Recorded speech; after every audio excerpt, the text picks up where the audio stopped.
Hello, bonjour. I'm Candace Vetter, and this is Local First. And today I'm speaking with Ed Newbery, who is the governor of District 6 of the Kin Club. And he's going to tell us a little bit about what District 6 is, where it is, and what's special about it. Hi, Ed. Thanks for coming in. Thank you, Candace. As you were saying, like I'm Ed Newbery and Governor of District 6. So District 6 is part of Kin Canada, and it basically encompasses all of the 613 area code and the province of Quebec.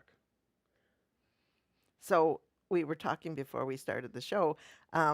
You said the District 6, you're in Trenton is where you're Yes, based. so sorry, my home club is Kinsman Club of Trenton, Mhm. and And the other end of the District 6 is?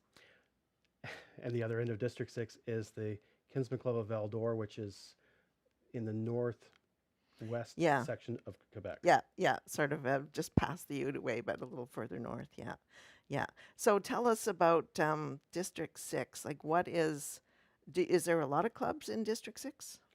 So District 6 has about 20 clubs. Oh, that's a lot. Yeah, club sizes range from about 6 or 7 to just under 30. And how big does the Russell Club compare? The Russell Club is one of our biggest clubs, Hmm. and obviously, like member wise, and probably number one or number two in fundraising as well in our district. Wow, that's great. Do you hear that there, Doug Anthony? Yeah. So, um, with them being so hot, does that mean, like, is there a difference if people are, sorry, I'm gonna do some editing afterwards, I think. Is there a difference with people, um, like the types of projects that different clubs do? Because Well, I know this club has quite a range. true, but it also depends on how the club has made their niche in their community. Like some clubs are smaller and their membership is older, so their projects are more they're, Established. they're established, and some of them are more of a social project. So they really Mm-hmm. they're going out in their community and trying to make differences through volunteering at food banks, and so Mm-hmm. there's no real monetary, but it's um, bringing value to their community. Right.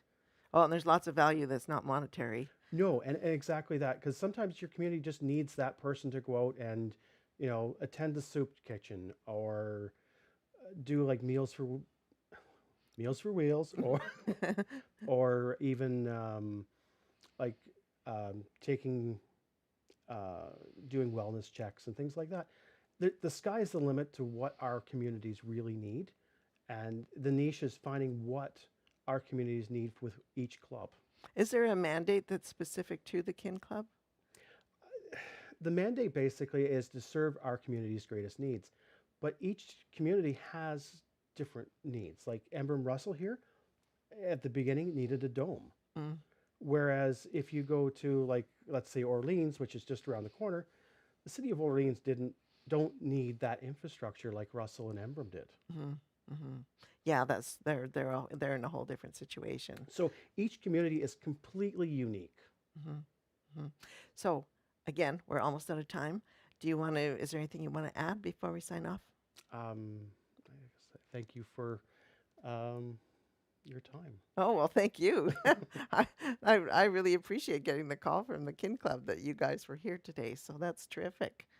Yes, and Amanda and I are truly grateful for the Kin Club of Russell for everything that they do for the area and for Kin Canada, because they're inspirational in some of the things that have now trickled down through the association. Oh, well, that's good news. That's interesting. Can you give an example? Gonna Just put you on the spot here.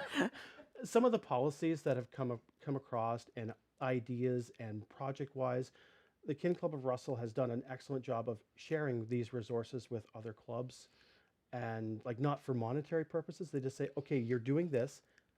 This is what we've done. This is how we we ran our successful project. Take our information and make it work for your community.